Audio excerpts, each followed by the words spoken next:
Não, então... Ah, tá. Nós já estamos com 17 aqui. Tá entrando bastante gente aqui.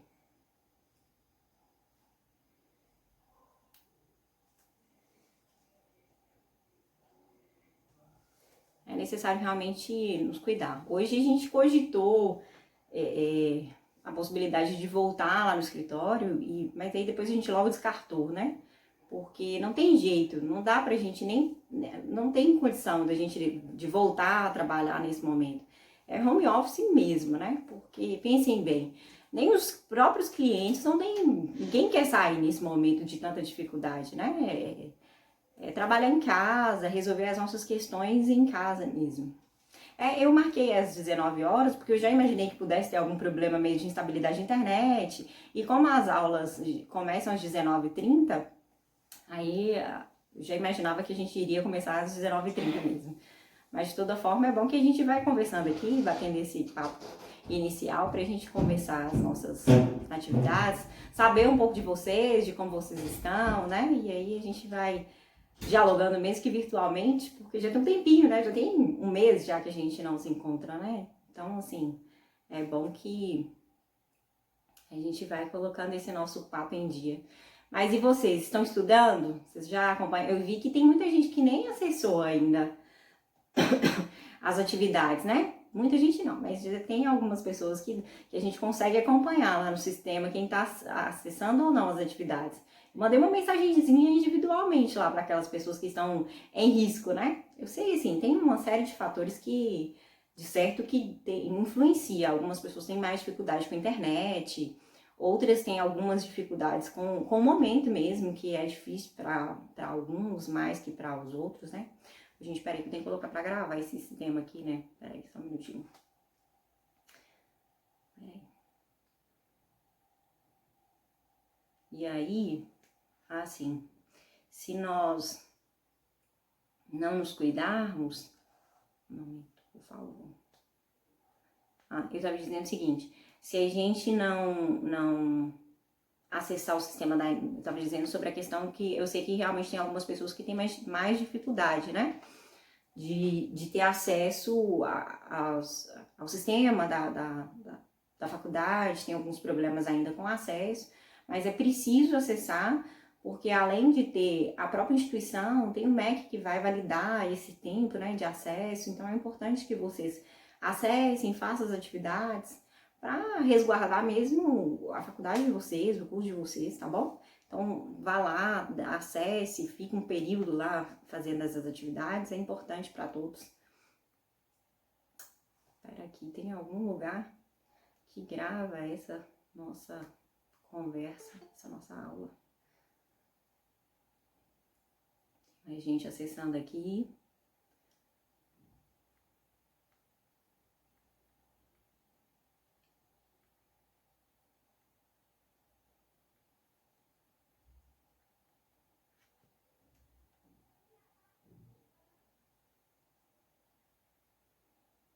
Só mais um minuto. Mas em regra, a média suas, eu vi lá nas atividades, em regra a média tem sido boa. Não tem sido ruim, não. É uma turma muito boa, a turma de vocês. Uma turma grande, mas com a média boa das atividades. E esse nosso bate-papo, é justamente isso para que a gente possa pontuar. Só um minutinho. Engraçado, tá aparecendo a Nívia, como se ela estivesse fazendo parte aqui também dessas atividades.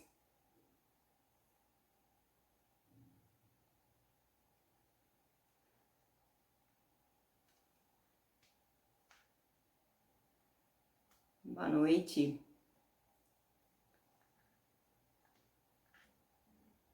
Como vai? Tudo bem?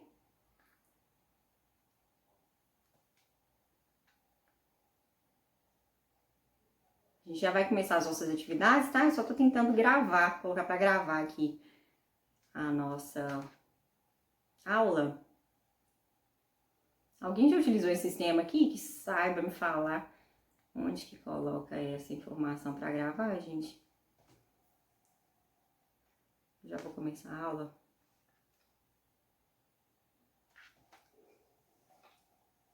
Então, vamos lá.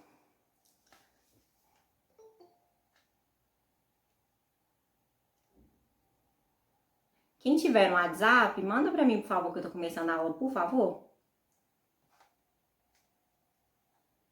E quem puder me ajudar falando onde que eu coloco para gravar aqui, será um anjo também. Aqui. Apresentar a tela, ativar legendas.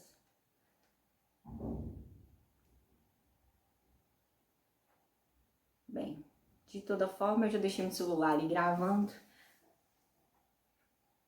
Ficar mais.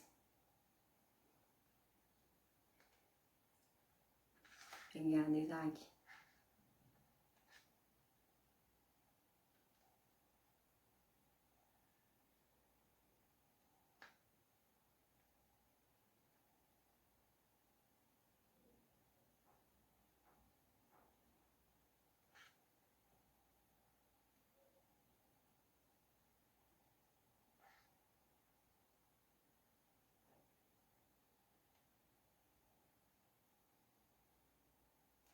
Vamos lá. Envia, por favor, o link lá no grupo seus, que talvez tenha alguém que não faça parte daquele grupo nosso, para acessar. Enquanto isso, eu vou dizer sobre as atividades. É o seguinte, pessoal, eu disponibilizei, novamente, boa noite, né, para aquelas pessoas que não estavam na hora que eu os acolhi aqui. É um prazer reencontrá-los, mesmo que nessa maneira aqui, é uma forma bem interessante para que a gente possa aproximar, né? Eu tentei pelo Zoom, mas vocês já perceberam que eu não tenho nenhum tipo de prática com esses tipos de plataforma, mas eu tenho tentado aí me habituar. Espero que hoje a gente possa produzir um trabalho interessante aí, tá bom? Mas eu estou à disposição de vocês sempre estive aí. Mas, com relação aos trabalhos, eu encaminhei um cronograma para vocês, para que vocês possam desenvolver. Bem, primeiro as atividades, o que ficou acordado? Que aquelas atividades que estão no AVA são as atividades que valerão 5 pontos. Então, para que vocês possam ter essa avaliação, vocês precisam participar dessas nossas aulas que serão online, assistir aqueles vídeos que eu disponibilizei, fazer as atividades que estão dentro daquelas unidades de avaliação, né, aquelas unidades de aprendizado. E aí, participando dessas atividades, e aí, como eu disse inicialmente, tem como saber quem está participando, há todo um critério. Eu mandei, inclusive, um e-mail para cada um que não teve acesso ainda a essas atividades. Não é no sentido de monitorar, não. É, na verdade, mesmo para saber se vocês estão participando. Inclusive, elogiei a turma por ser uma turma participativa, uma turma que teve um bom desempenho nessas atividades. É mesmo para que vocês tenham um critério realmente que participe e que tenha acesso a um conteúdo interessante. Eu acompanhei, e aqueles que eu entendi que não era um conteúdo razoável, né, um conteúdo razoável, eu realmente gravei as aulas e aí a gente vai tentando complementar, tudo bem?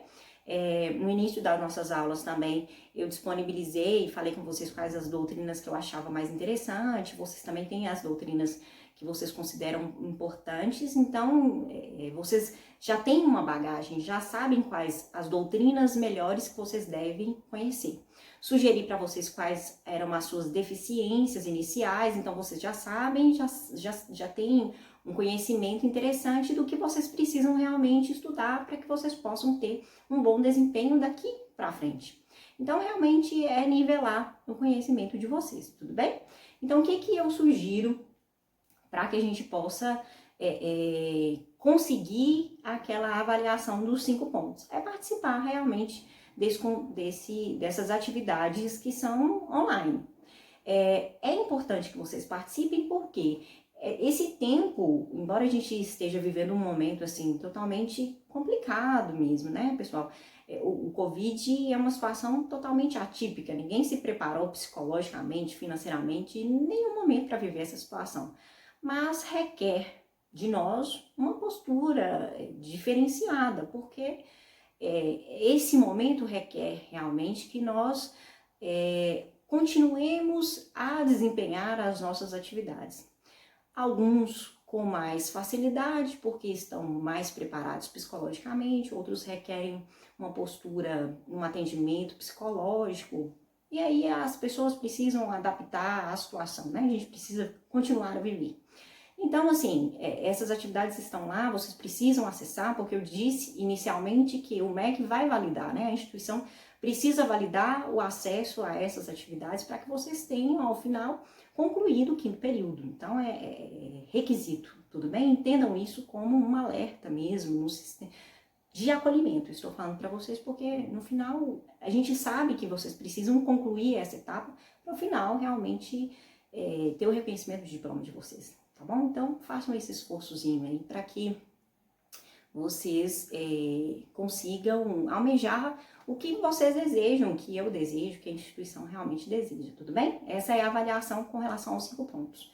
Com relação aos 15 pontos da atividade de trabalho, vocês já encaminharam, né? Eu já estou fazendo a avaliação dos trabalhos, acho que não teve nenhum problema com relação a nenhuma equipe, todos encaminharam. Aqueles que eu não consegui visualizar, eu já encaminhei mensagem, já me encaminhou também pelo WhatsApp e eu recebi, então não teve nenhum problema. Com relação à avaliação de trabalho, está muito tranquilo. Com relação à avaliação, a prova, ela será aplicada online, né? Acho que vocês tiveram mais informação. Está no cronograma também, que a nossa avaliação será dos crimes contra a vida, né? Que hoje a gente encerra essa nossa temática e nós estudaríamos então a lesão corporal. Se conseguirmos esgotar a lesão corporal, inclusive eu mandei a prova com 2 questões, salvo engano, de lesão corporal. Uma que eu já abordei em um outro episódio, uma outra questão que eu iria tratar. Mas vai depender do que a gente trabalhar aqui hoje, eu ainda tenho um critério para definir, tudo bem? Então, dentro do cronograma, a lesão corporal entraria, mas vai depender. Se nós conseguirmos adentrar dentro da matéria, eu abordo o crime de lesão corporal. Se não, a nossa matéria fica disponível realmente a parte dos crimes contra a vida. Tudo bem? É essa a nossa matéria de prova. Até aqui tudo bem quanto a matéria, as avaliações?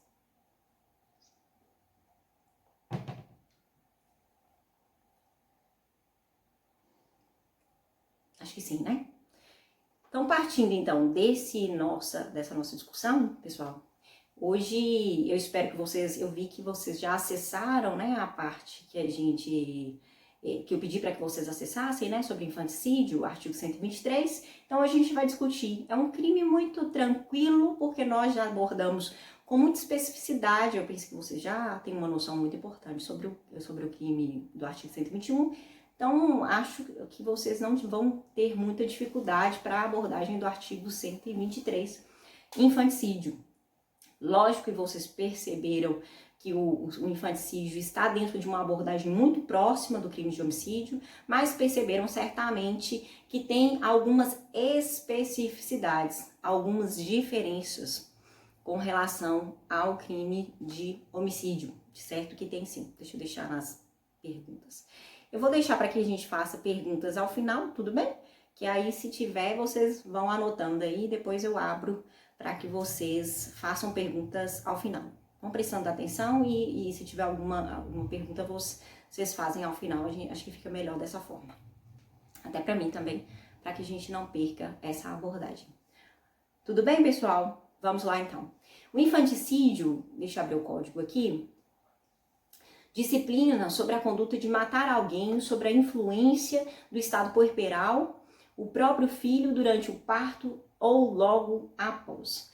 Quais que são as especificidades do tipo penal do artigo 123? Iniciei a minha fala dizendo que tem muita semelhança ao artigo 121. Por que semelhança, Meire? Olha só que interessante e vocês vão se deparar com essas questões. Pensem bem, se eu estou falando do verbo matar, óbvio que eu estou me referindo então à conduta prevista no artigo 121.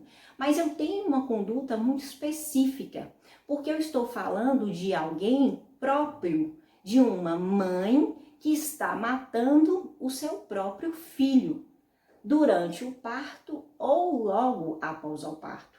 O doutrinador, aliás, o legislador, ele define a conduta específica logo após ou ainda que durante o parto.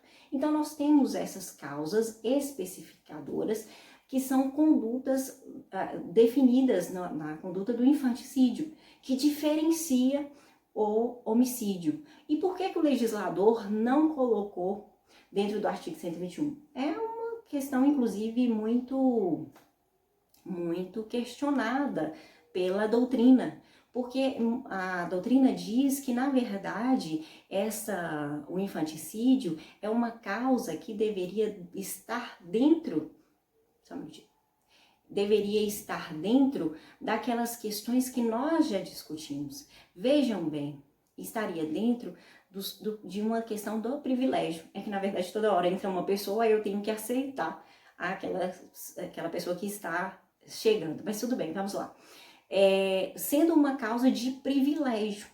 Porque, na verdade, está se falando de um sujeito, de uma mulher que está matando o seu próprio filho, mas só está matando porque ela está no estado puerperal.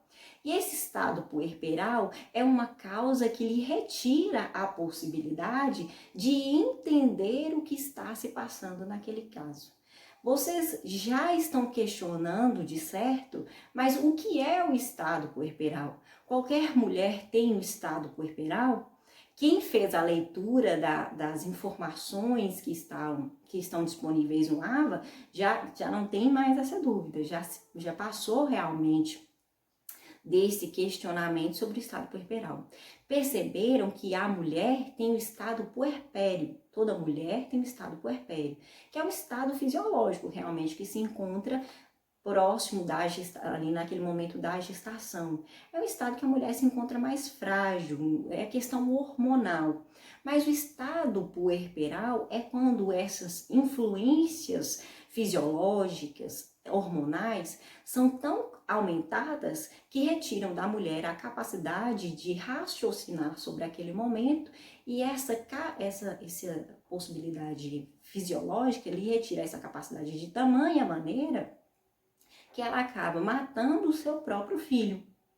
E essas questões são referendadas, foram percebidas pelo legislador, que entendeu então que é uma causa privilegiadora, que deve então ser entendida e que por isso deve ser considerada na pena. Olha só a pena como é reduzida. A pena é de 2 a 6 anos, muito menos gravosas do que as possibilidades quando a gente pensa no crime de homicídio, mesmo que se pensarmos no homicídio simples. Vejam bem, então se nós estamos falando do infanticídio, nós temos que nos atentar então que estamos falando de um sujeito ativo próprio. Por que sujeito ativo próprio? Porque quem vai cometer o crime é a mãe. Somente a mãe pode cometer o crime de infanticídio. E quem é que vai ser o sujeito passivo? Quem é que vai se sujeitar a essa conduta?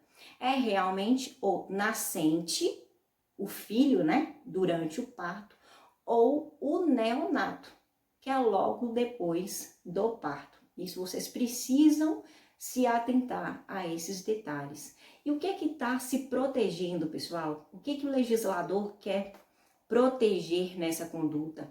Quer proteger a vida humana. Eu estou diante de um crime doloso contra a vida, não estou? Então, quem é que vai julgar esse crime? Me respondam que eu quero ouvir daqui. Quem é que vai julgar se é um crime doloso contra a vida? Tribunal do júri. Essas condutas nós precisamos nos atentar. Quem é que vai julgar? A sociedade, o tribunal do júri. Tudo bem? Sempre que nós pensarmos nessas condutas, eu preciso atentar que é o tribunal do júri.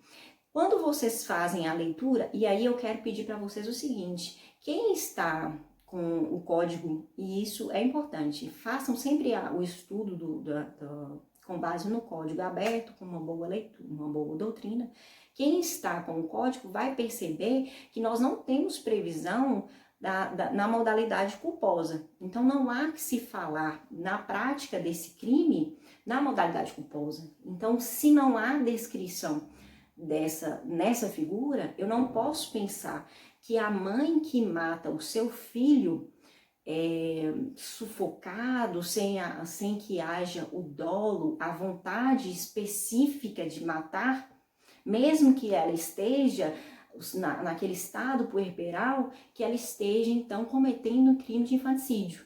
Vejam bem, nós temos as elementares do tipo penal, nós temos a influência do estado puerperal. Eu já expliquei para vocês que o estado puerperal são aquelas condições físicas, condições também que são consideradas condições, além das físicas, do estado mesmo emocional, que é considerado. Tenho que considerar ainda que é o próprio filho, que eu tenho que considerar que é durante o parto ou logo após o parto. Essas são elementares para que se tenha configurado o infanticídio, tudo bem? Então, para que eu possa configurar esse crime, eu tenho que perceber essas elementares, que é o crime de infanticídio.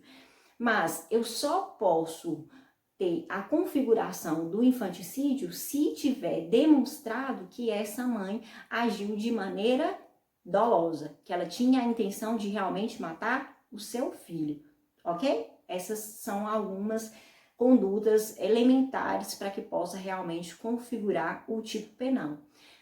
Tudo bem até aqui, pessoal? Algumas informações elementares para que eu possa realmente entender o tipo penal. Quais que são algumas das divergências importantes que vocês saibam? Eu disse quem é o sujeito ativo do crime? A mãe, só a mãe pode cometer o crime. Mas quais que são divergências importantes que vocês precisam saber? Sobre o concurso de pessoas, essa é uma divergência importantíssima. Há algumas doutrinas que falam que não é possível a ocorrência de concurso de pessoas. O que eu estou dizendo? Que se esse crime for cometido, por exemplo, por um enfermeiro junto com essa mulher, que a mulher responderia por infanticídio e que o enfermeiro responderia por homicídio. Tem algumas doutrinas que não aceitam o concurso de pessoas. Mas o que a doutrina majoritária, o que os tribunais majoritariamente têm entendido? Que há a possibilidade de concurso de pessoas. Por quê? Se esse enfermeiro sabe que a mulher está em estado puerperal, sabe que essa mulher está indo matar o seu próprio filho porque ela está em estado puerperal, nós estamos falando das elementares do tipo penal, que eu expliquei para vocês agora, todas elas, não foi? Então, se ele sabe dessas elementares, nós estamos falando do artigo 30 do Código Penal. Portanto, há a incidência do concurso de pessoas. Então, se perguntarem para vocês, vocês precisam explicar que para a corrente majoritária é possível o concurso de pessoas. Tudo bem para vocês? Tá certo? Para a corrente majoritária é o que se tem prevalecido, que o concurso de pessoas para a posição dominante aplica-se ao crime de infanticídio. Ok? Essa é uma importante consideração sobre o infanticídio. Uma outra questão importante também, pessoal,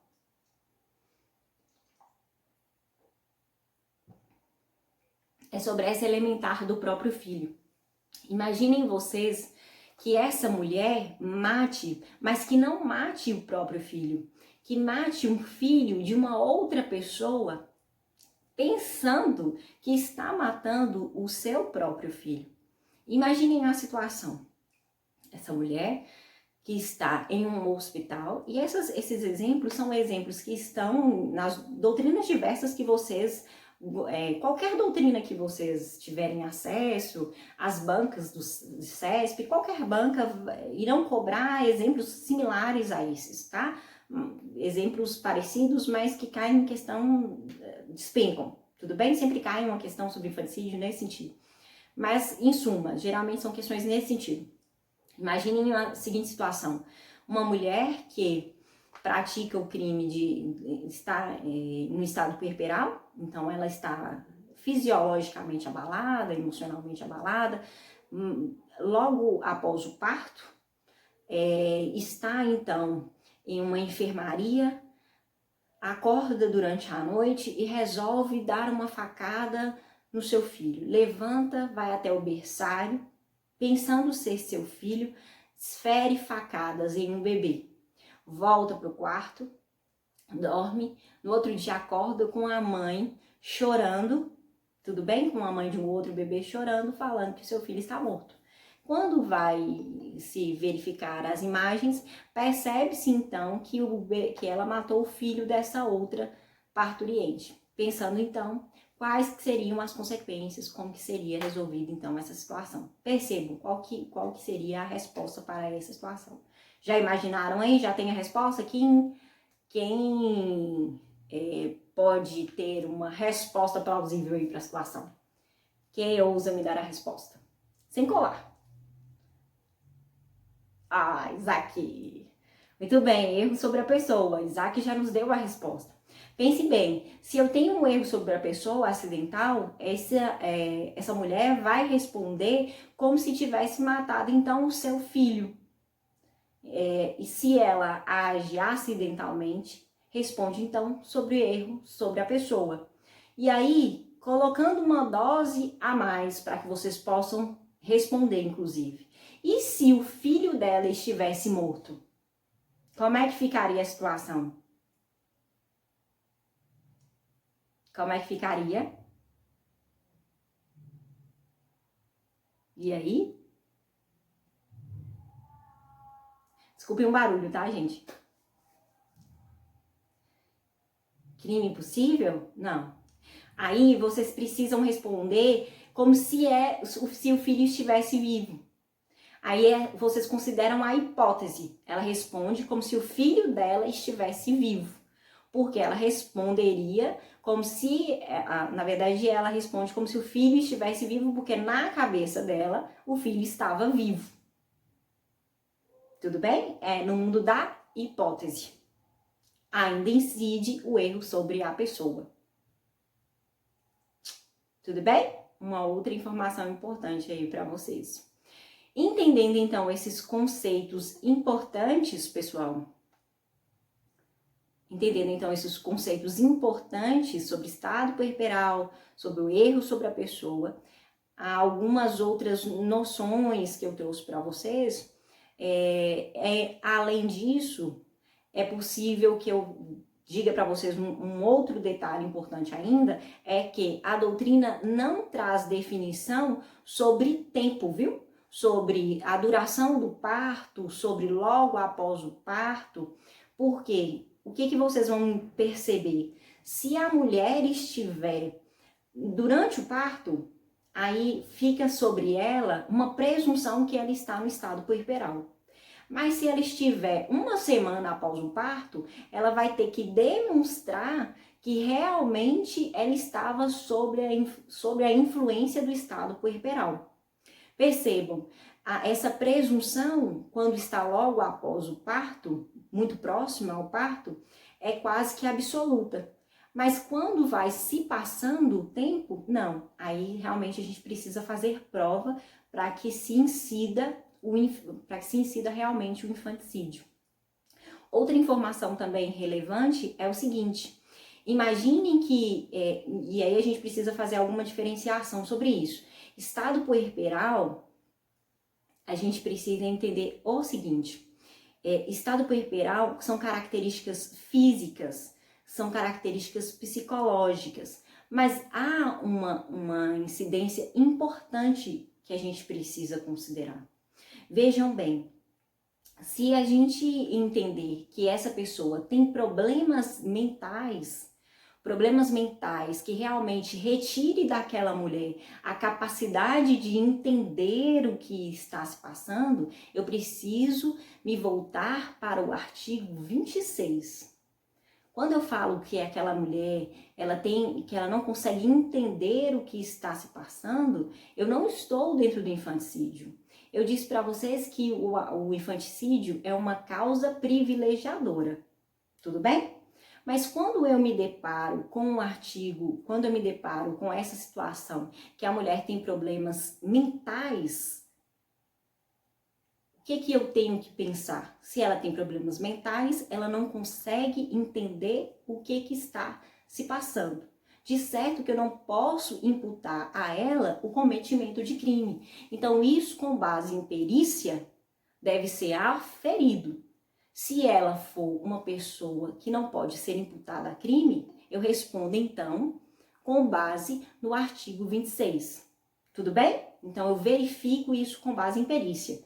Se ela for realmente pessoa que não possa ser imputada o crime, artigo 26. Se for pessoa que possa ser aferir o que estava acontecendo, mas naquele momento era uma questão de questões que não foram patologias, que foram especificamente de estado puerperal, aí eu verifico e aplico então essa causa privilegiadora do artigo que trata do infanticídio. Vai ficar definido realmente com base em perícia.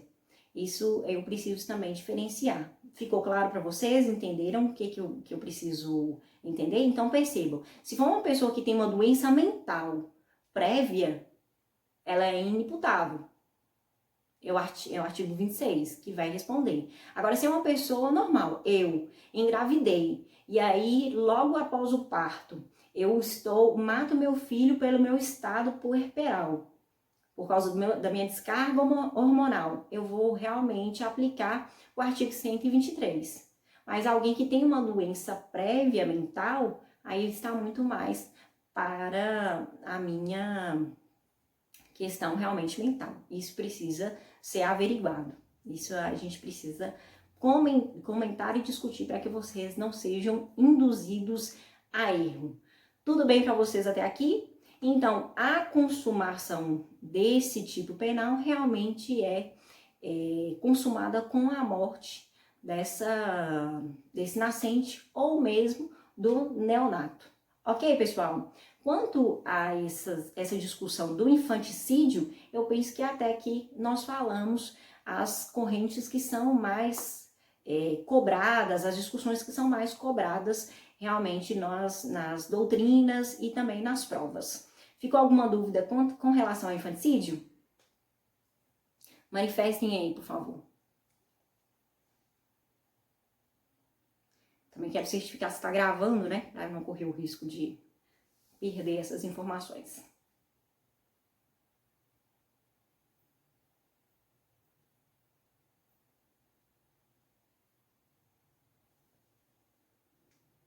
Eu penso que quem tiver com alguma dúvida pode até abrir seu áudio aí.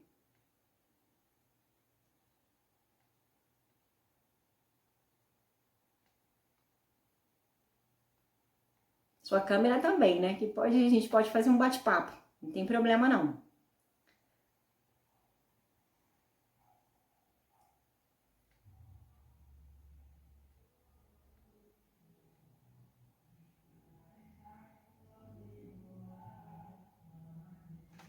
Eu acho até melhor, inclusive, que aí fica uma coisa mais agradável.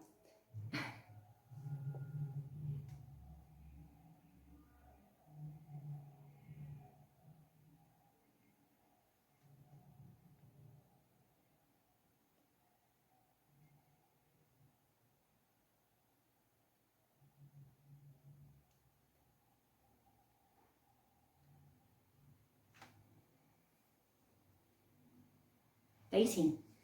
O que eu disse sobre a questão da parturiente com doença mental, Isaac, foi o seguinte: a gente precisa diferenciar. Eu disse que no estado puerperal é considerado o seguinte: a mulher ela tem algumas modificações fisiológicas e psicológicas. Mas essas modificações não a retiram completamente a consciência. São muito tênues, mas ela consegue perceber algumas informações. Por isso que a doutrina e também a medicina não consegue definir muito bem.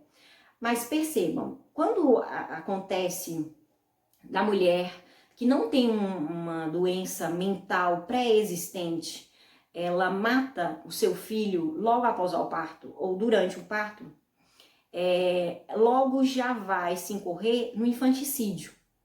Mas quando a mulher já tem uma doença mental pré-existente, aí, em vez da gente incorrer dentro do artigo 123, ela vai ter uma aplicação da imputabilidade. E aí, com base na perícia, é que a gente vai conseguir distinguir, na verdade, se a gente vai falar de uma doença mental, que realmente não vai se aplicar, e aí a gente vai falar de uma situação realmente de não se aplicação de pena, tudo bem? Ou se a gente vai falar de infanticídio. Porque quando a gente fala de infanticídio, a gente tem uma aplicação de pena. E quando a gente fala de doença mental, não. Na verdade, a gente tem uma aplicação imprópria, né? Então, quando há uma doença mental pré-existente, a gente aplica o artigo 26. Tudo bem? E quando eu tenho a aplicação, e quando eu tenho quando eu tenho realmente o estado puerperal, a influência do estado puerperal, eu falo de infanticídio. Aí o que vai se fazer uma diferenciação é com a perícia. E o que vai se diferenciar. Mas eu já vi, por exemplo, discussão no seguinte sentido. Mesmo que a mulher não tenha uma doença mental, mas se o estado que ela se encontre for tão avassalador, já vi tese defensiva caracterizando a inimputabilidade dela naquele momento para entender que é muito melhor você caracterizar, é muito melhor em tese, né? Digamos assim, se você conseguir caracterizar naquele momento que ela não poderia compreender o que estava acontecendo e aplicando o artigo 26, do que você aplicar o cometimento do crime do artigo 123. Aí o que vai definir? A perícia técnica. Se aquela pessoa tinha capacidade de entender o que estava acontecendo, aplica realmente o cometimento de crime, ou se não aplica, realmente a gente aplicaria o artigo 26, pela não entendimento do que estava acontecendo. Tudo bem? Agora, ok, você entendeu, né? Então tá ótimo. Agora, deixa-me ver. Em caso de abandono, onde a mãe deixa a criança a padecer em casa e a criança não morre por circunstância alheia, como socorro pelo vizinho, a mãe responderia pela tentativa. Não. São crimes diferentes.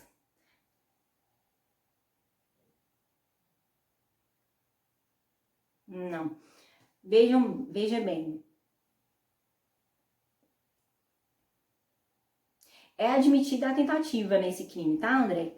Mas a tentativa nesse caso, embora tenha alguns doutrinadores que não entendam que há a possibilidade, mas, assim, já sedimentou um entendimento que há a possibilidade sim, mas são crimes diferentes de abandono, de maus tratos, de esferas diferentes. Nesse caso,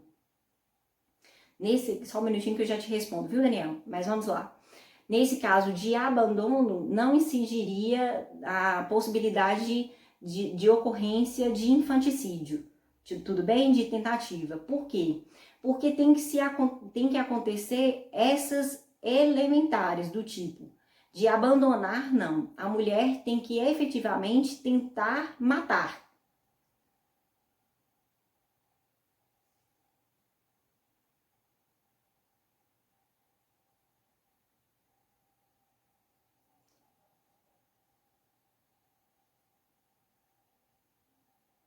A tentativa, por exemplo, como é que é? É porque, na verdade, esse meu telefone ele tem um problema com o fone. Aí eu não tenho utilizado ele com fone. Eu tentei usar um dia desses e não consegui.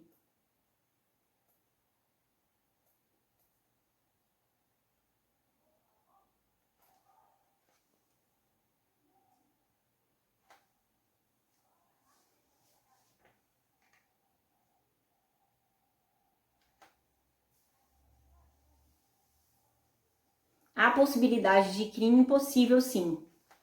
Por exemplo, se a criança já estiver morta, aí a gente pode falar de crime possível. Não naquele caso que eu disse sobre o erro sobre a pessoa, porque nos casos de erro sobre a pessoa, a gente trabalha com uma hipótese.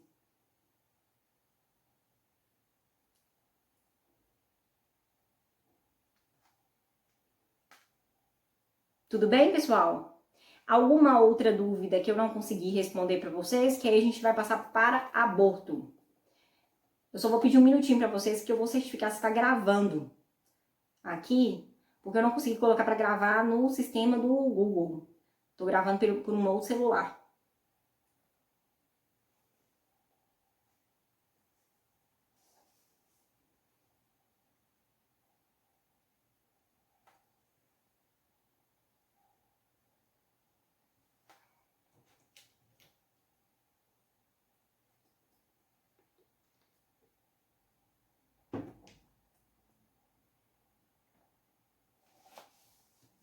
Só um minutinho que eu vou certificar se está gravando aqui, tá?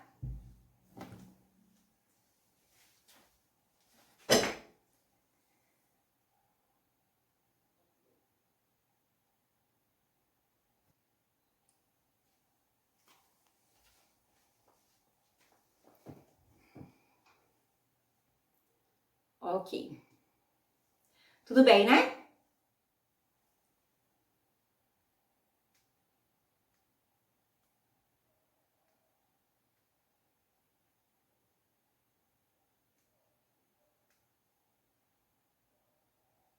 Então vamos lá.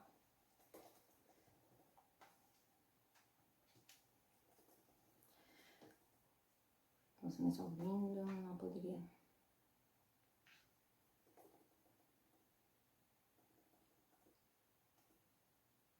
Abram aí para mim, por favor. Agora o artigo 124. A gente vai trabalhar sobre o crime de aborto. Na verdade, o aborto é do artigo 124 ao artigo 128. E aí a gente encerra os crimes contra a vida, que é a matéria nossa, como eu tinha dito, sobre a questão da prova. Pessoal, vamos lá. Também a matéria da unidade que vocês já devam ter tido acesso. Bem, o artigo 124 vem tratando sobre o aborto provocado pela gestante, que é a parte principal aí, parte primeira do artigo 124, e ainda vem falando ou com o seu consentimento. Então, vamos lá. Provocar aborto em si mesma ou consentir que outro lhe o provoque.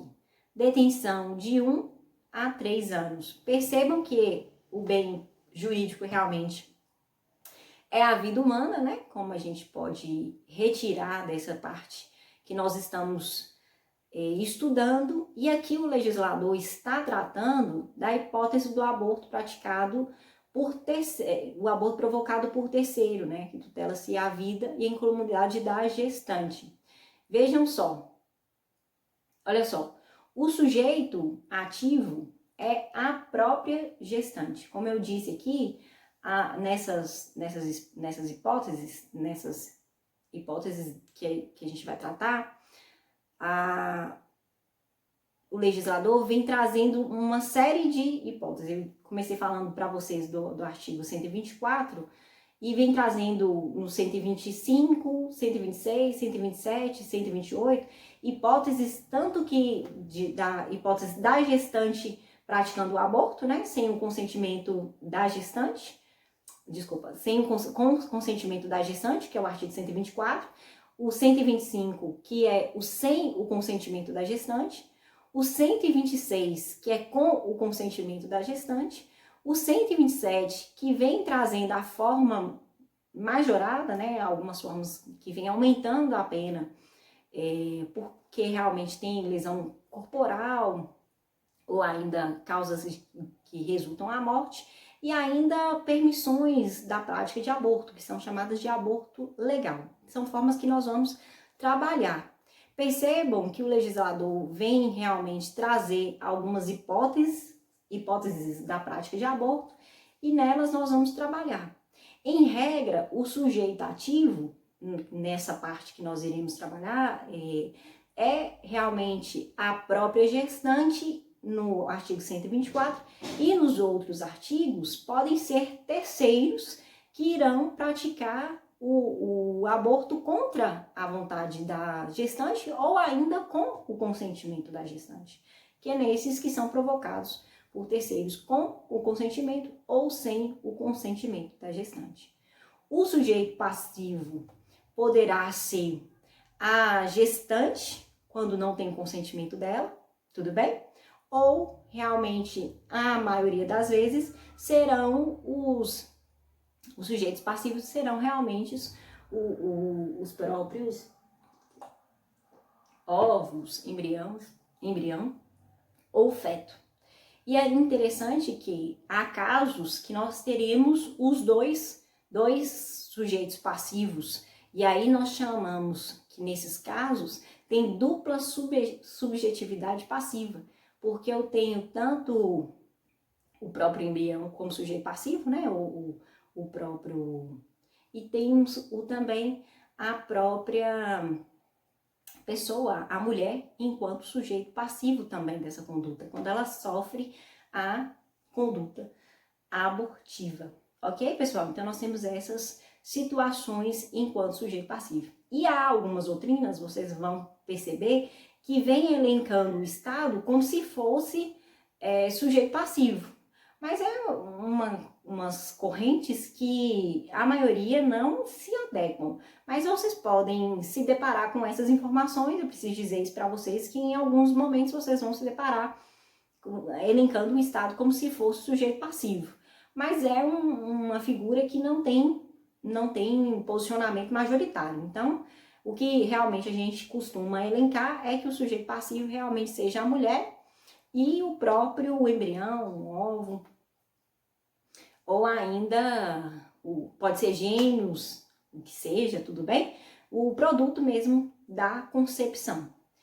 O que vocês podem também encontrar uma diferenciação na doutrina é para a gente diferenciar qual que vai ser o momento. Se é de quando vai ser iniciada a gestação, de quando que a gente diferencia realmente que há a concepção, se é no momento da fecundação ou se é no momento da nidação. De certo que vocês já ouviram esse termo, sabem muito melhor do que eu, que saíram há muito menos tempo aí das esteiras, né, da faculdade e tal, dos ensinos médicos, né, são muito mais jovens do que eu, mas se lembram mais disso. Mas percebam bem, o que vocês entendem sobre essas diferenciações, vamos lá, relembrá-los para quem não se lembra. O momento da gestação tem diferença para algumas doutrinas, né, para a ciência realmente. Mas vamos lá. Para alguns doutrinadores, entendem que a gestação inicia no momento da fecundação, que é realmente quando o óvulo é fecundado. Outros entendem que a gestação inicia quando esse óvulo ele é pregado na parede. E aí isso vai fazer diferença porque tem momentos diferentes. Mas o que se tem entendido?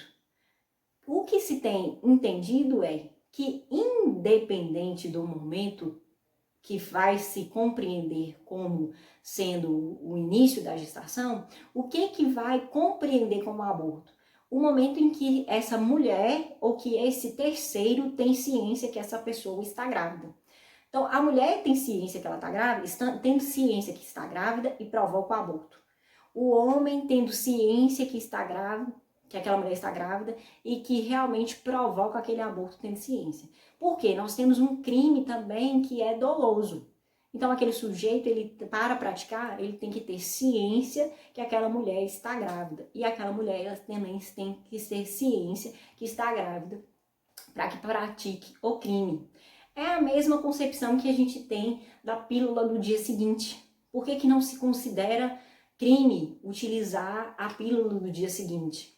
E aí alguns falam, se já está fecundado, se já houve anidação, que são esses momentos diferentes que eu acabei de explicar aqui para vocês. Porque realmente a mulher já não sabe, não tem ciência que houve essa anidação, essa fecundação, tudo bem? Que houve essa fecundação ou essa anidação.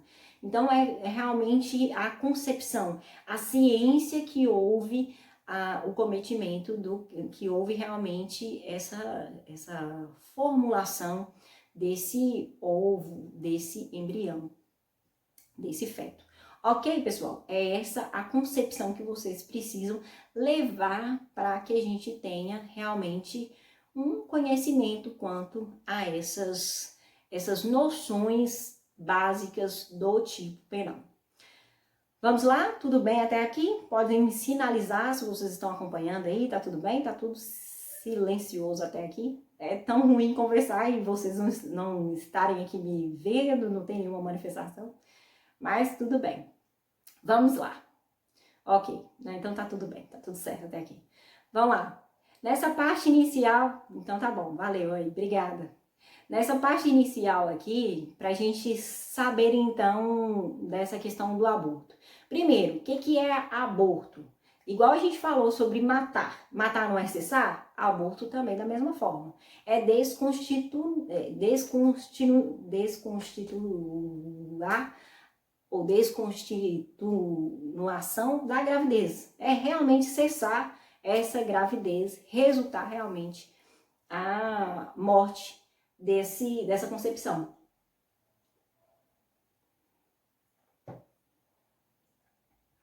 Tudo bem? Então, realmente, tecnicamente, pessoal, o aborto é o resultado da conduta que a gente tem do abortamento, tudo bem? Então, qual que é a conduta realmente?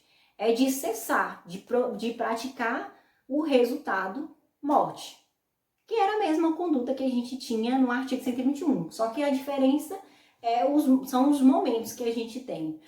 A gente tinha realmente um momento que era os momentos. Lembra que a gente no início. O pessoal está tentando conversar com você, professora.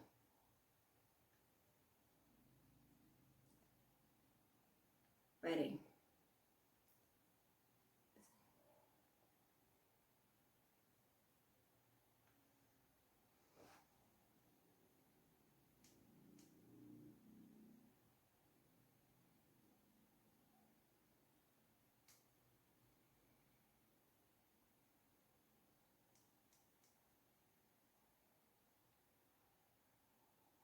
Mas vocês conseguem ouvir a colega? Então, peraí, deixa eu só pegar um fone de ouvido aqui.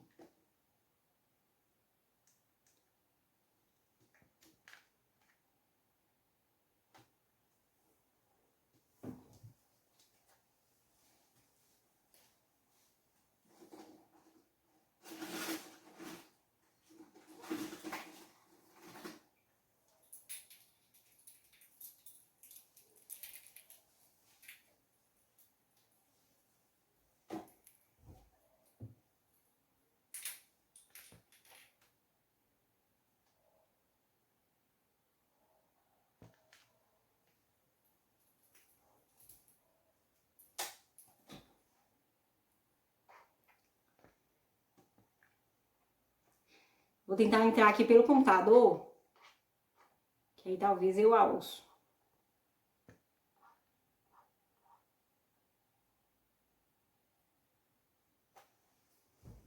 Pelo meu celular eu não consigo.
Que liga o microfone aí, galera.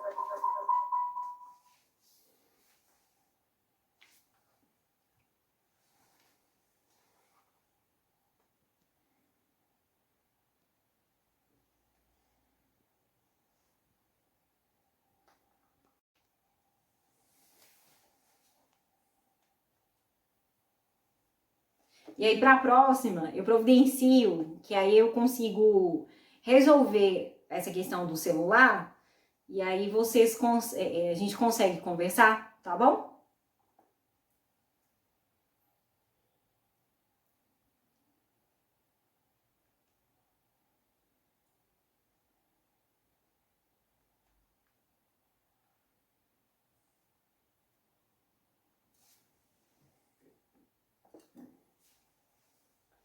E essa câmera desse Dell é terrível.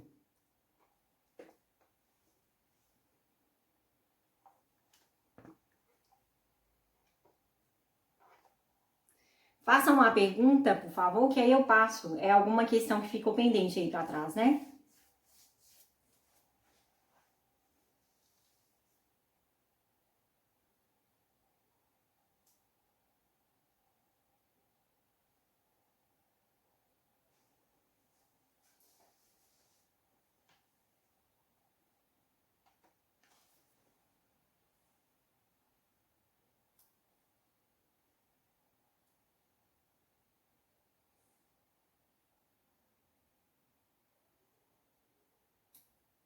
Ó, enquanto vocês fazem as questões, as perguntas, eu vou continuar explicando então a matéria, tudo bem?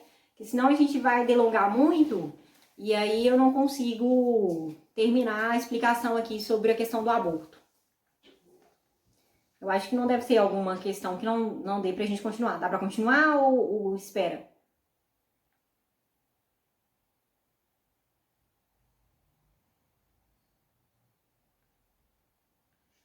Então vamos lá. Então vamos lá, gente. Voltando aqui para o nosso raciocínio. Então tudo bem. Senão até para aquelas pessoas que irão assistir depois, não fica ruim também. Então vamos lá. Com relação à questão do aborto, que a gente já definiu o início da gravidez, disse para vocês que a gente não precisa se atentar a isso, que o que vai realmente definir é o dolo, a pessoa conhecer que aquele sujeito está realmente grávida, que aquele sujeito realmente está grávida e que aquela pessoa realmente não quer prosseguir com a gravidez. Então, o dolo realmente é fazer cessar aquela gestação. Então, aquela mulher realmente precisa conhecer. Então, o aborto é realmente cessar a gravidez, realmente querer o resultado morte daquela concepção. Então, a morte não vai ser tecnicamente a conduta, o abortamento, vai ser o resultado, ok, pessoal? Isso a gente precisa levar para o nosso conhecimento. Então, se for perguntado sobre a pílula do dia seguinte, não vai ser propriamente considerado crime, porque a mulher dela não tem o conhecimento da concepção, ela não tem conhecimento que naquele momento ela estaria grávida, ok?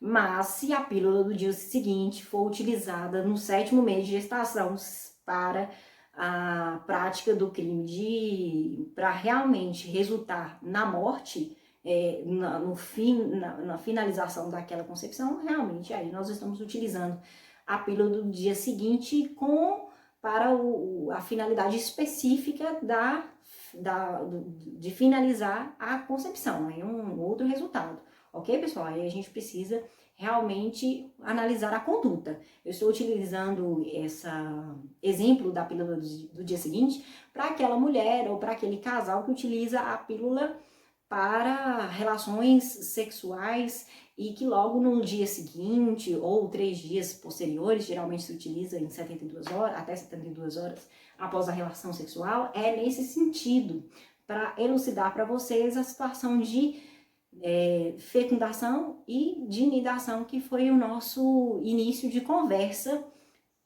quando eu explicava para vocês essa situação. O que eu quero elucidar para vocês quanto ao artigo que nós estamos falando aqui, dessa conduta do artigo 124.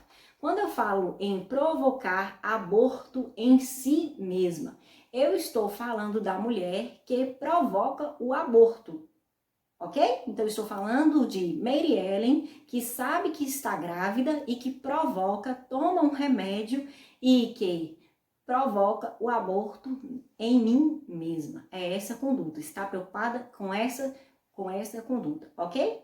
Ou que eu mesma, de certa maneira, consinto que alguém provoque o aborto. Então, nesse artigo 124, está preocupado em realmente penalizar aquela mulher. Então, o artigo 124, a conduta está restrita, a conduta é própria, está preocupada especificamente com a mulher. E aí vem a indagação, mas Mary, e aquele sujeito que de alguma maneira induz a mulher à prática do aborto? Vai estar dentro do artigo 124?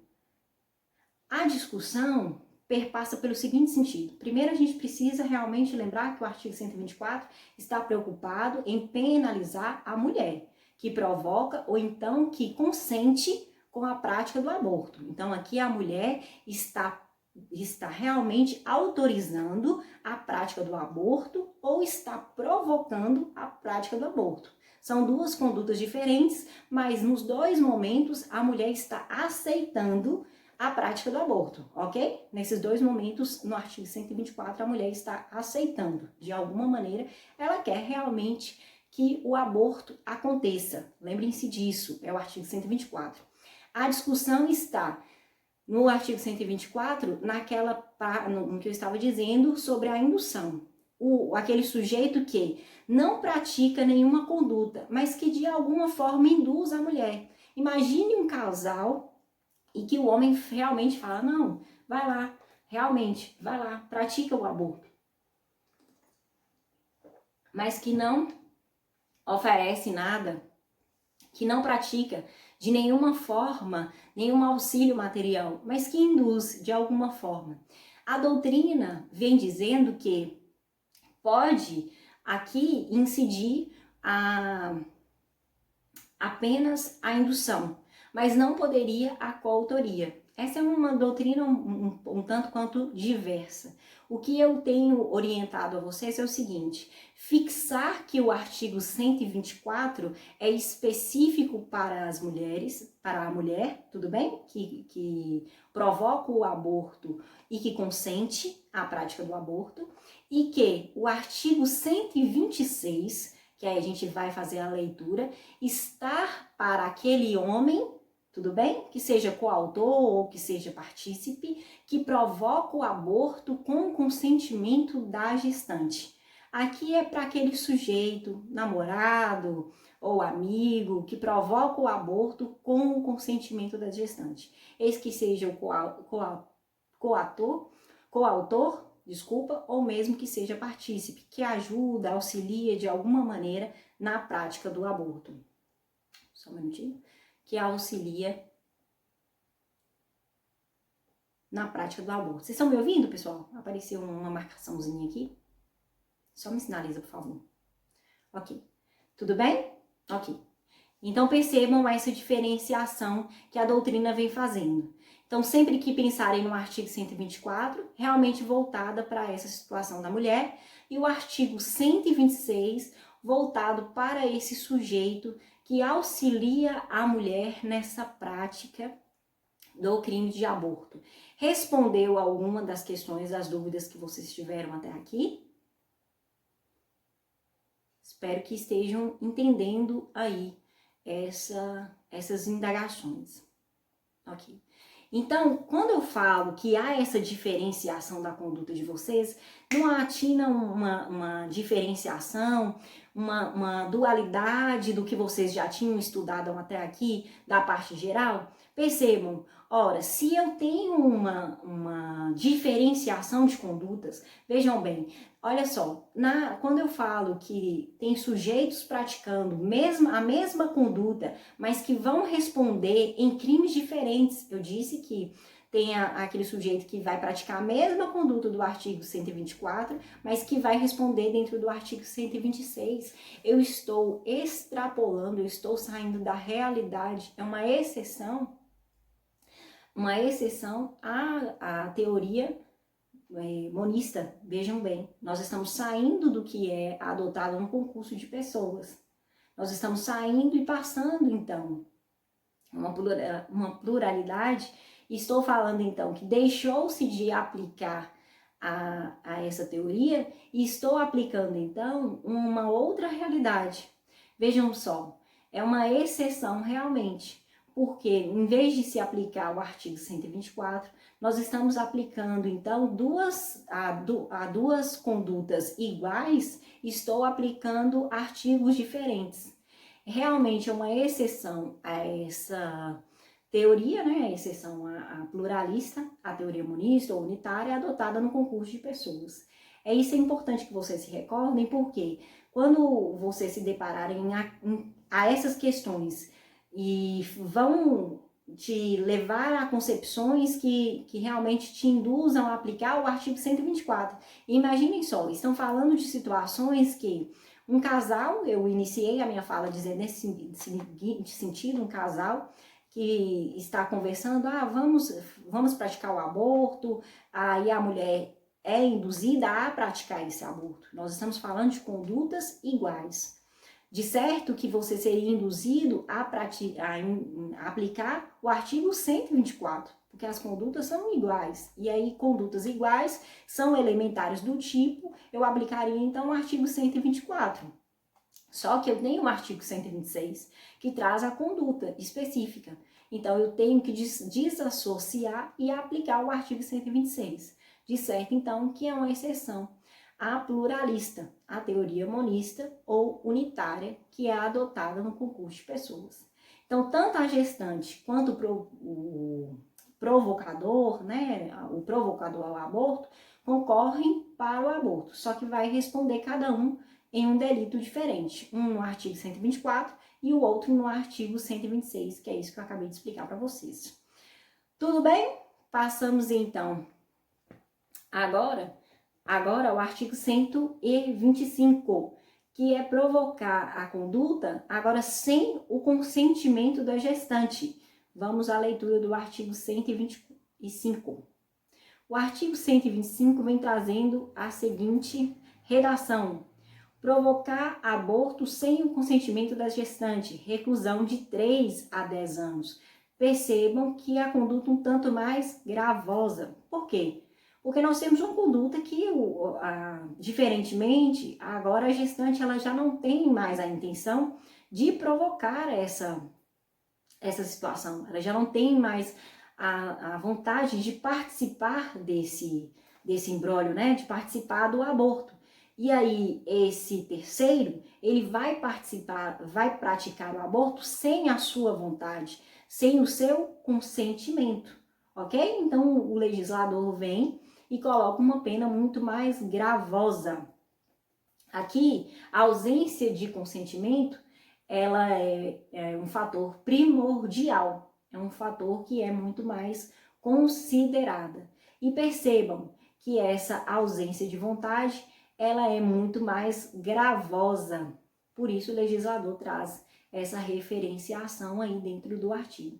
É uma questão que é muito mais complexa, e por isso o legislador trouxe essa informação.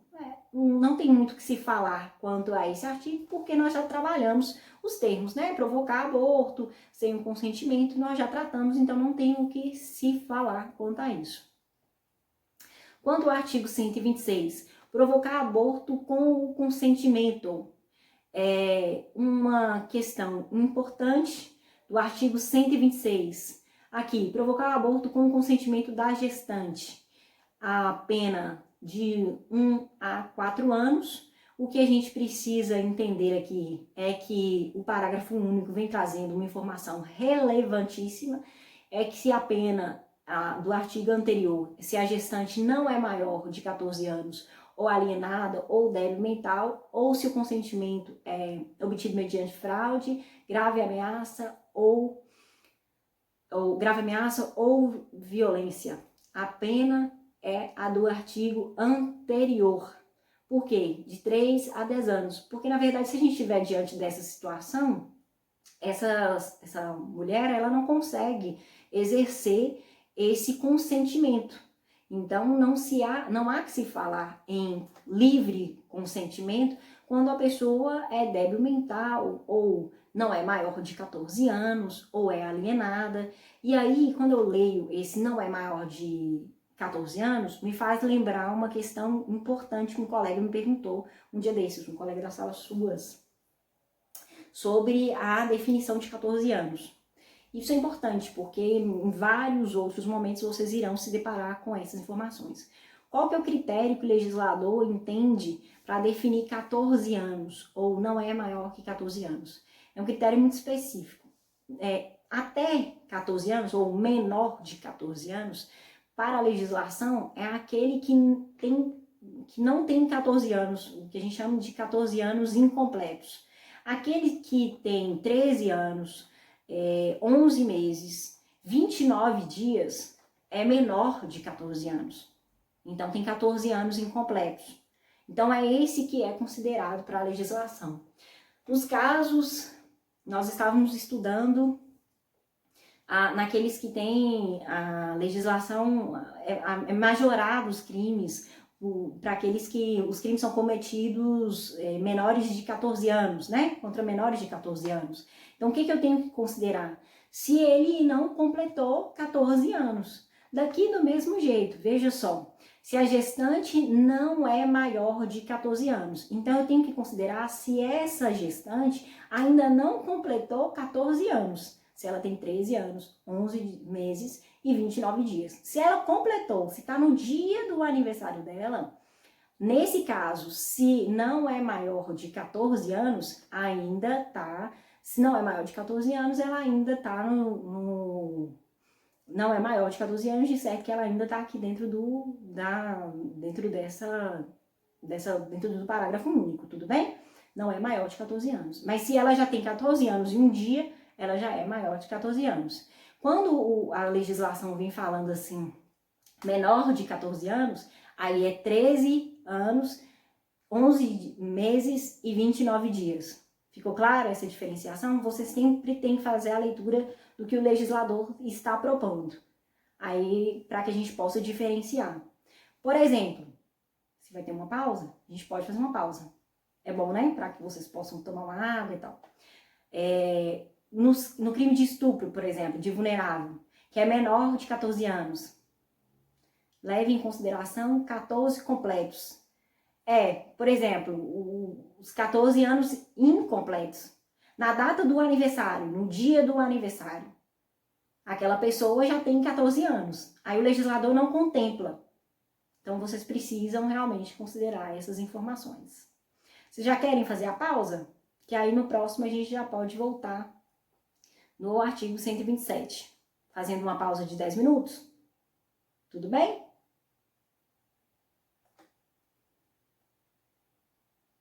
Dez, 15 minutos. Uma pausa de 15 minutos. Ok. 15 minutos, então.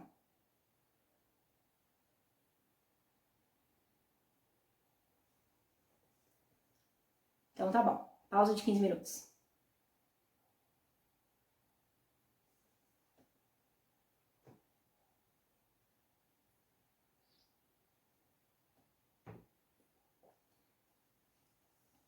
Eu vou fechar aqui, que aí talvez eu consiga gravar essa live.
Vamos lá, nós paramos no artigo 127. Deixa eu abrir a Codimeca aqui.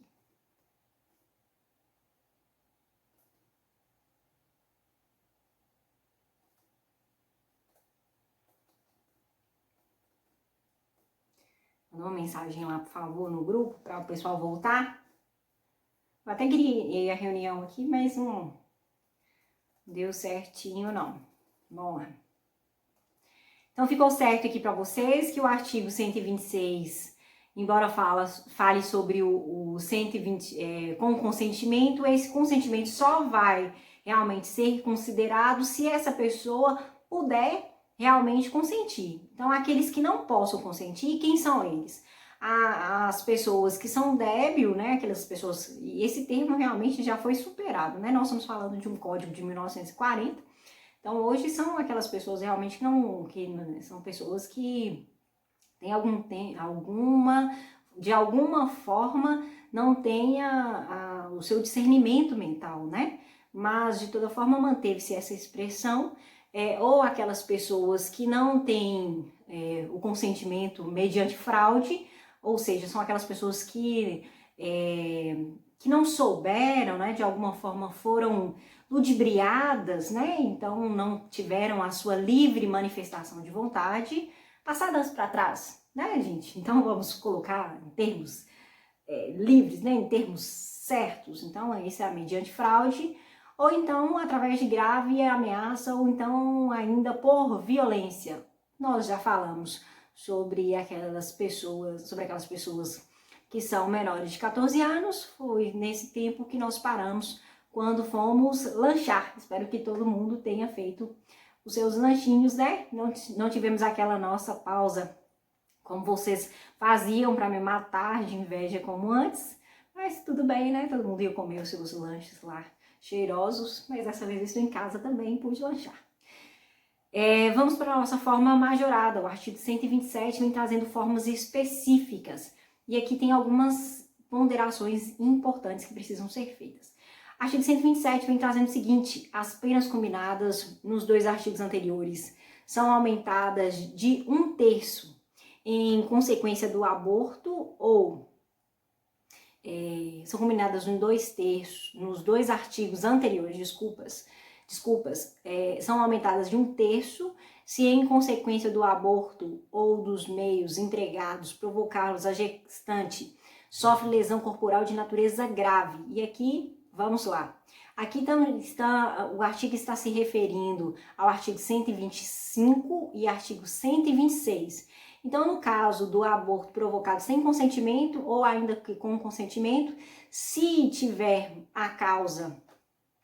como consequência, na verdade, o resultado de lesão corporal de natureza grave, e aí eu já disse para vocês que todas as vezes que vocês se depararem com a informação de natureza grave, vocês precisam fazer a leitura que está se referindo também às lesões de natureza gravíssima, ok? Porque o Código Penal não faz diferenciação. Então, natureza grave ou gravíssima, nós teremos um aumento de pena de 1/3. E aí, eu chamo a atenção de vocês para o seguinte sentido. Então, quando do aborto resultar a lesão corporal de natureza grave, por exemplo, se aquela gestante ficar incapacitada para a prática habitual das suas atividades por mais de 30 dias, ou seja, se ela não conseguir arrumar o seu cabelo por mais de 30 dias, que é uma das lesões corporais de natureza grave, que está lá disciplinada dentro das lesões corporais de natureza grave. Essa é considerada, então. Mas o que eu preciso analisar para eu incidir dentro desse aumento de 1/3? Primeiro, o sujeito tem que saber que essa mulher está grávida, e essa conduta, o que a gente tem de divergência de doutrina? Se é pré-dolosa ou não, né? Na verdade, tem que saber se essa lesão corporal, se o sujeito realmente tinha a intenção de praticá-la, se realmente ele queria praticar a lesão corporal. Porque perceba, se o sujeito, o agente, quer praticar a conduta do aborto, né? Então nós temos realmente um sujeito que quer praticar a conduta do aborto porque é o que nós estamos estudando aqui, a conduta que deve ser praticada, que nós estamos referindo ao artigo 125 e artigo 127. Mas nós temos um resultado que é lesão corporal grave ou gravíssima, que é o aumento de pena que nós estamos falando aqui do artigo 127. Então, esse sujeito, para incidir nesse aumento de pena, nós já sabemos que tem que ter um resultado mais gravoso, que é realmente de uma lesão corporal. A divergência é se esse resultado tem que ser querido, se tem que ser buscado por esse sujeito, por esse agente. A divergência na doutrina é se realmente ele quis, né, se realmente ele teve dolo nessa conduta ou se não. Qual que é o que tem se prevalecido? Que esse resultado tem que ser, na verdade, culposo. Então, é uma conduta préter dolosa. Porque se ele tiver a intenção de praticar essa conduta, nós iremos ter condutas divergentes, duas condutas, na verdade. Então, incidiria o aborto mais a conduta de lesão corporal, responderia pelos dois crimes, ok? Então, percebam, aqui a conduta é préter dolosa. O resultado não é objetivado. Entenderam quanto a isso? A lesão corporal, o resultado do artigo 127 é préter dolosa, porque o sujeito não queria. Isso seria o que a corrente majoritária tem entendido como que tem se aplicado, ok? No segundo momento, nós temos que essa conduta seria aplicada, essa majorante seria aplicada para que essas mesmas condutas do artigo são duplicadas se por qualquer dessas causas lhe sobrevém a morte. Então, se praticado o aborto sem o consentimento, ou ainda que com o consentimento, o resultado seja a morte, aí nós teremos uma pena duplicada. Perceberam? A pena, um tanto mais gravosa, a pena aplicada duplamente. Nesses casos aqui, é a previsão do artigo 127, na forma majorada. Alguma questão com relação ao artigo 127, pessoal? É um artigo que é realmente a divergência é quanto à aplicação ser préter dolosa ou não. Se seria com relação ao resultado. No mais, é uma questão de leitura do artigo realmente.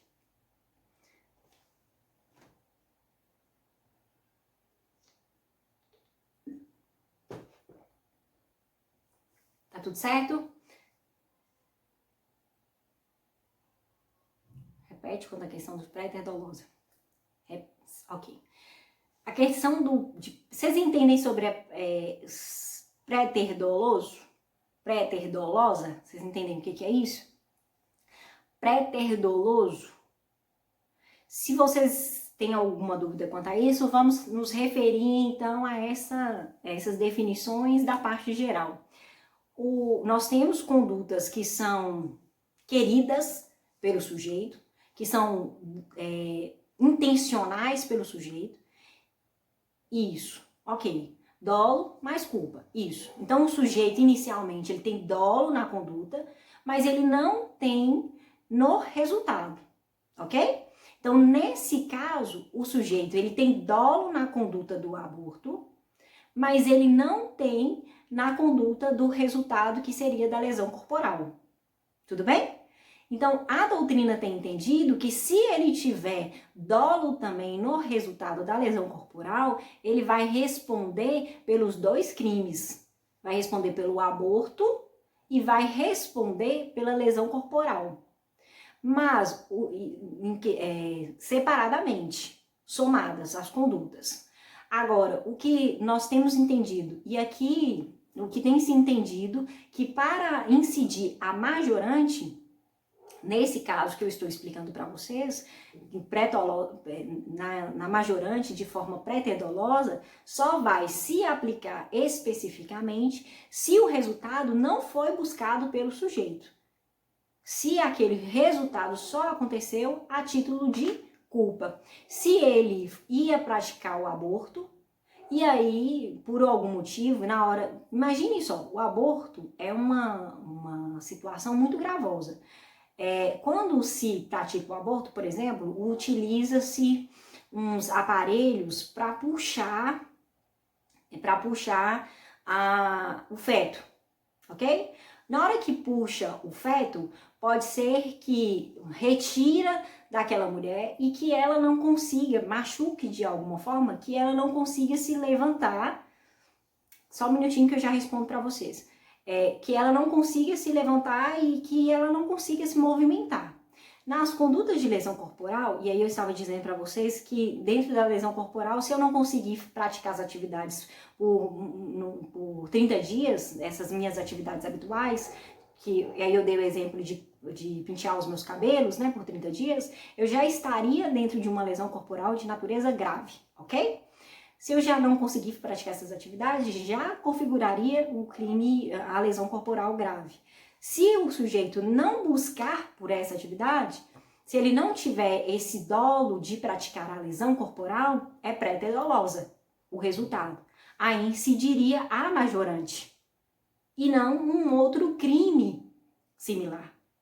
Ok?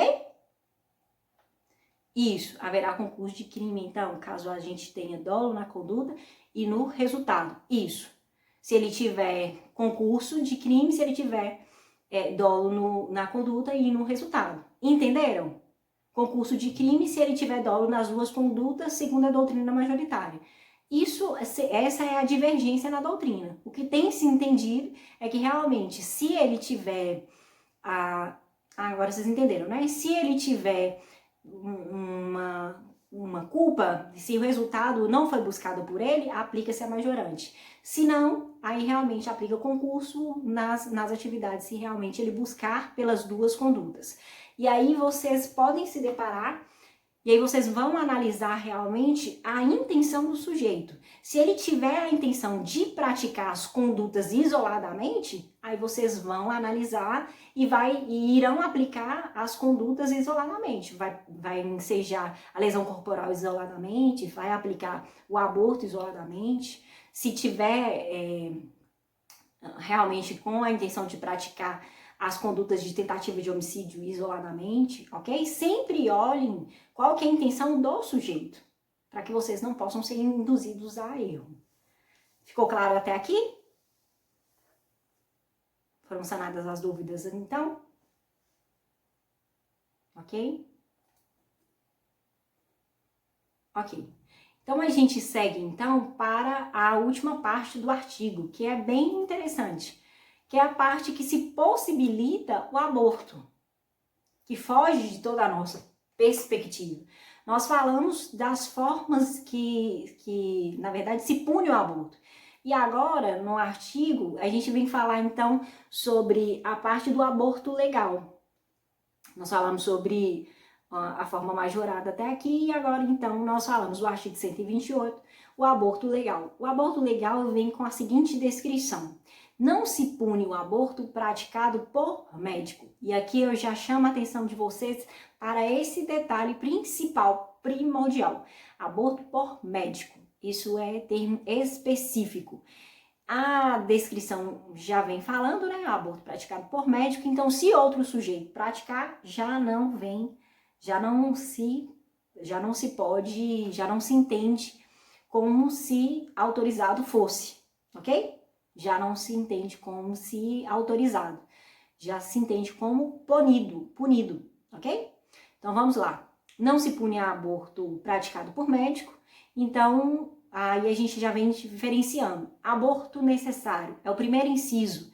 Se não há outro meio necessário, se não há outro meio de salvar a vida da gestante. Essa é chamado como aborto necessário. Perceba, o aborto necessário quem faz essa avaliação é realmente o médico. O médico vai avaliar se há outros meios que possam ser utilizados para que possam, se há outros meios para salvar a vida da gestante. E realmente vai avaliar a vida da gestante naquele momento. Tem outra alternativa? Se não tiver outra alternativa, vai realmente praticar o aborto. O que vai avaliar? Aquele momento. E não precisa ser o momento certo, tá bom? Tem que ser o seguinte: a vida da desculpa, a vida da gestante está realmente em risco? Esse critério é uma vida, algo que algo que é grave, alguma coisa que é irreversível. Aí, se for alguma coisa que é realmente irreversível, um quadro irreversível, ele avalia esse quadro, verifica se não há outro meio para salvar. Só um minutinho.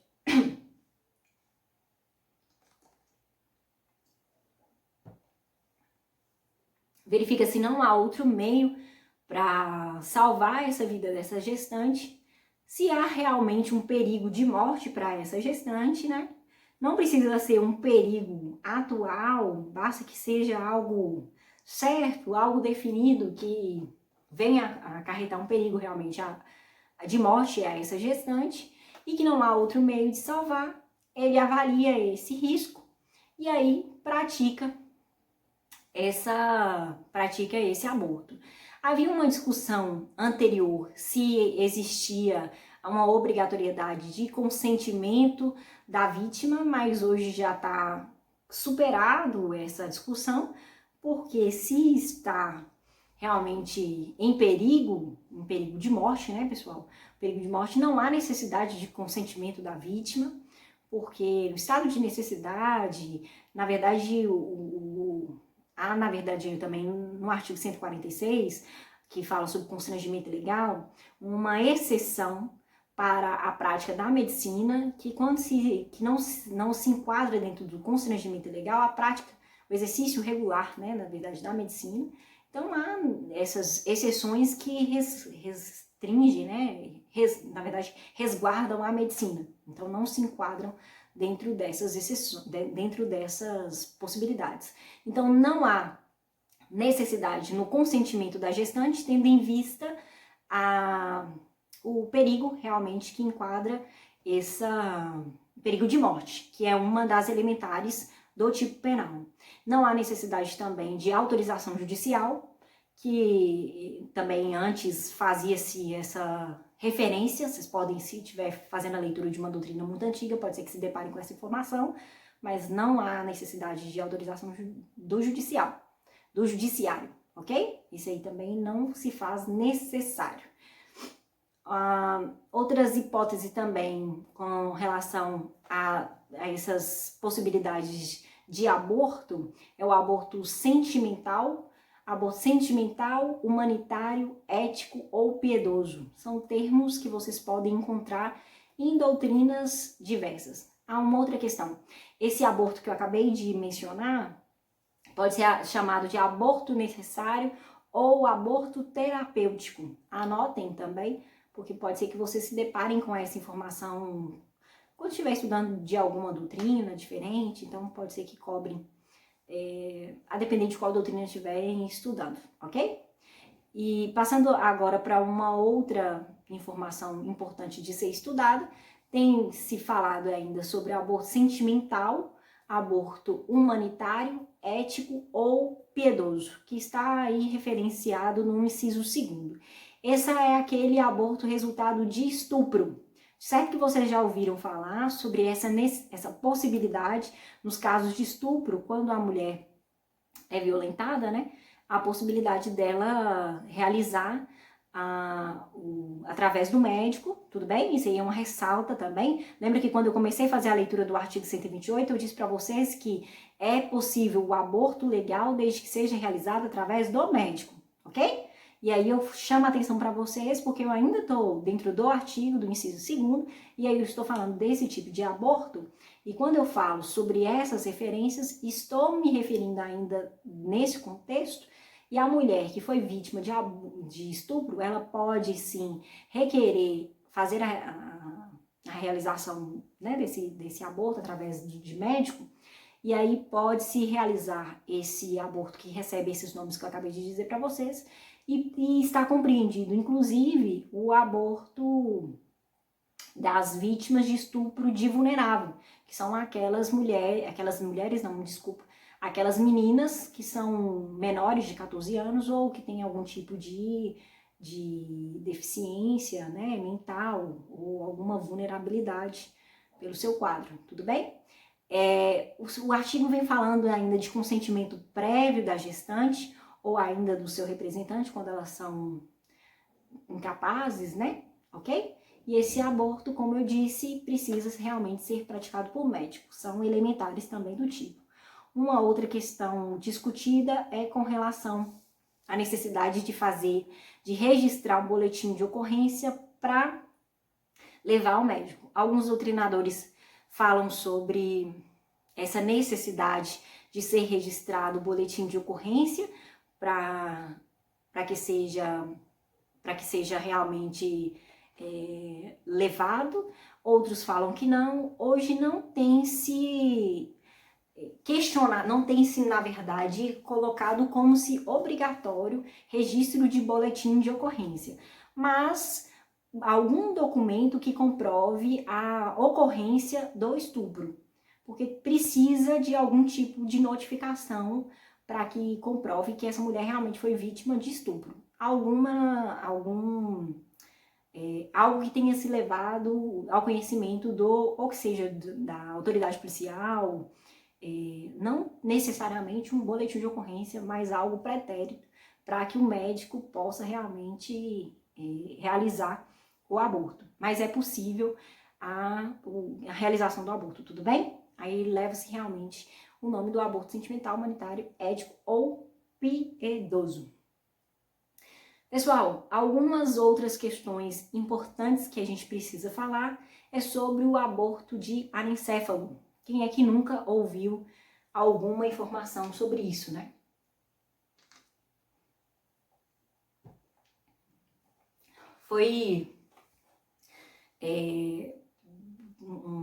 Teve uma série de discussões sobre a anencefalia, certamente vocês acompanharam, de certo que já fizeram até... Teve um projeto na faculdade, não sei se vocês fizeram. Me respondem, por favor. Vocês fizeram algum projeto sobre a anencefalia?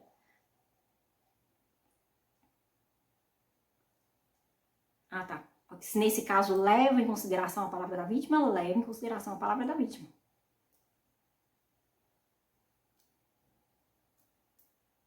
Antes de passar aqui para o caso de anencefalia, tem alguma dúvida até aqui do que a gente falou?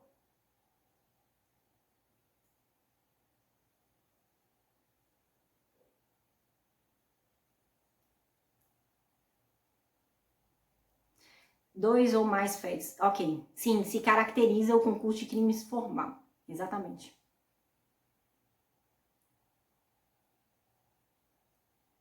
Caso dos gêmeos, né?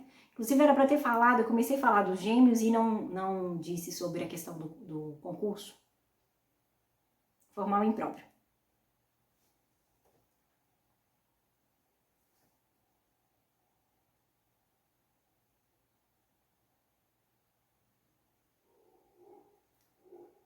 Alguma outra informação, pessoal?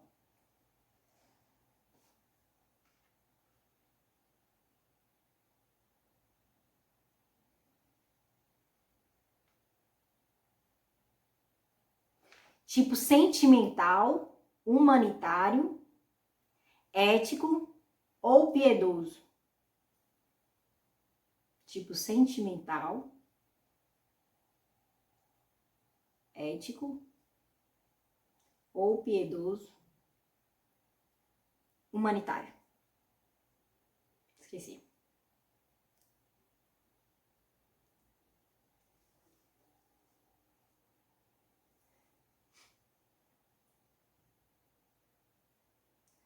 Alguma outra dúvida?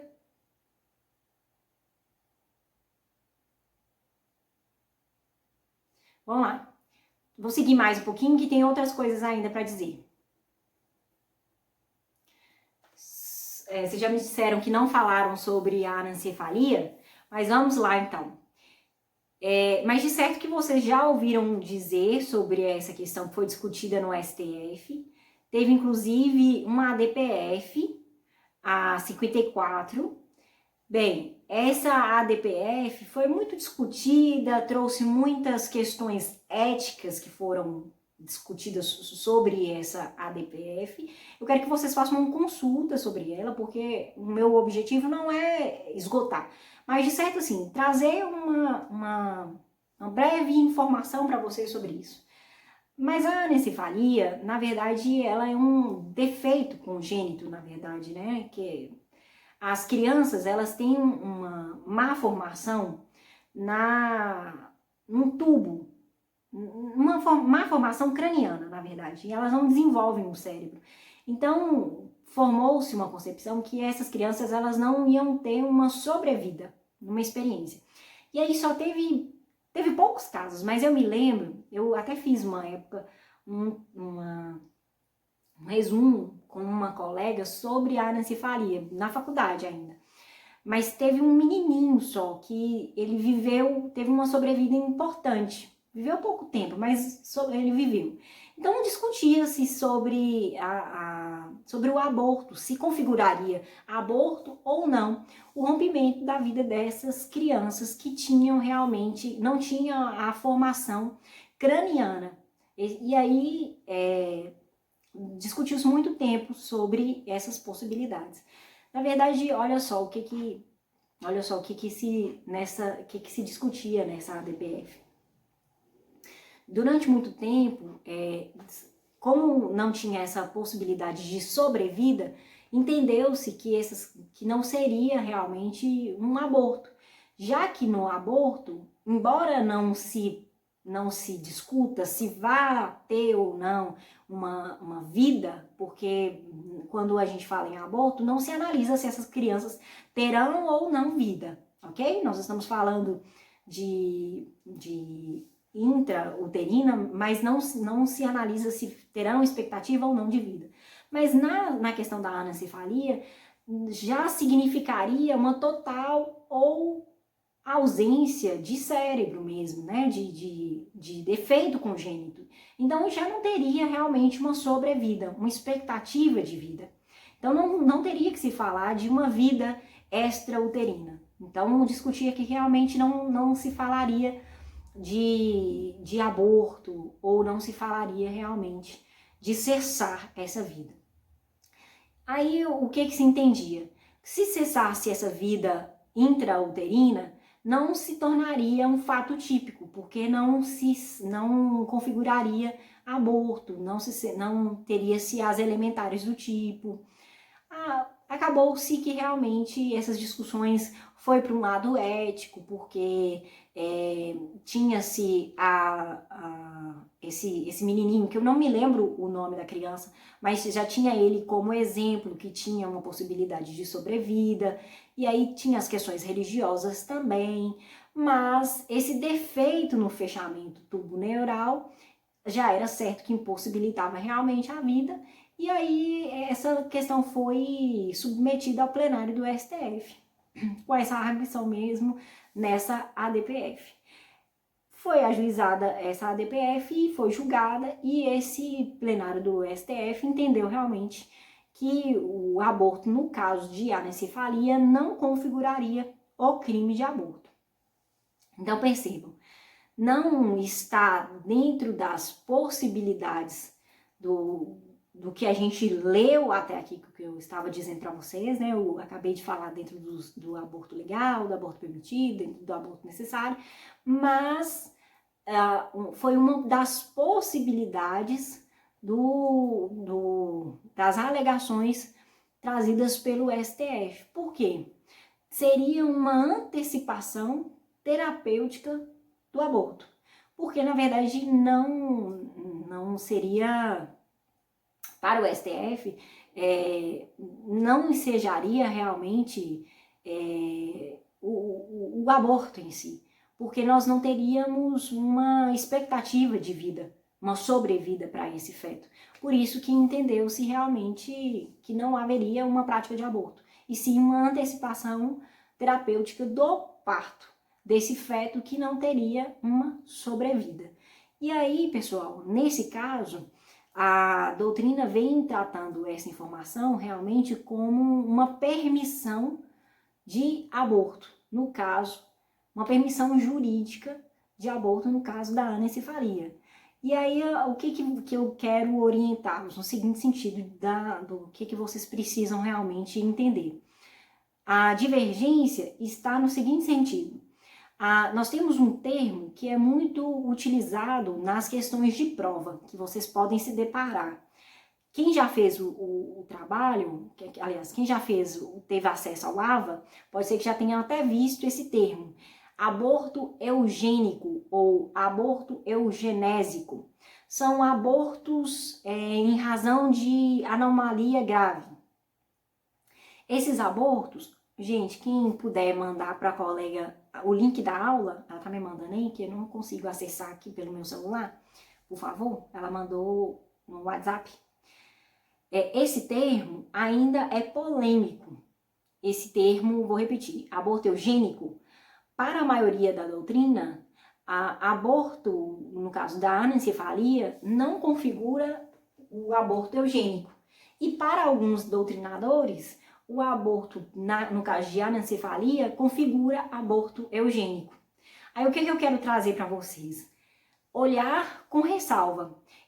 O que eu quero dizer é o seguinte, quando for uma prova aberta, falar sobre a possibilidade que o STF possibilita o aborto no caso dos anencéfalos, que isso aí é certo, tudo bem? É possível o aborto no caso dos anencéfalos. Mas vocês precisam colocar esse termo, aborto eugênico, com ressalvas. Porque às vezes, a depender de qual banca vocês estiverem fazendo a prova, eles não aceitam que aborto eugênico seja sinônimo do aborto autorizado pelo STF. Tudo bem? É essa ressalva que eu quero trazer para vocês.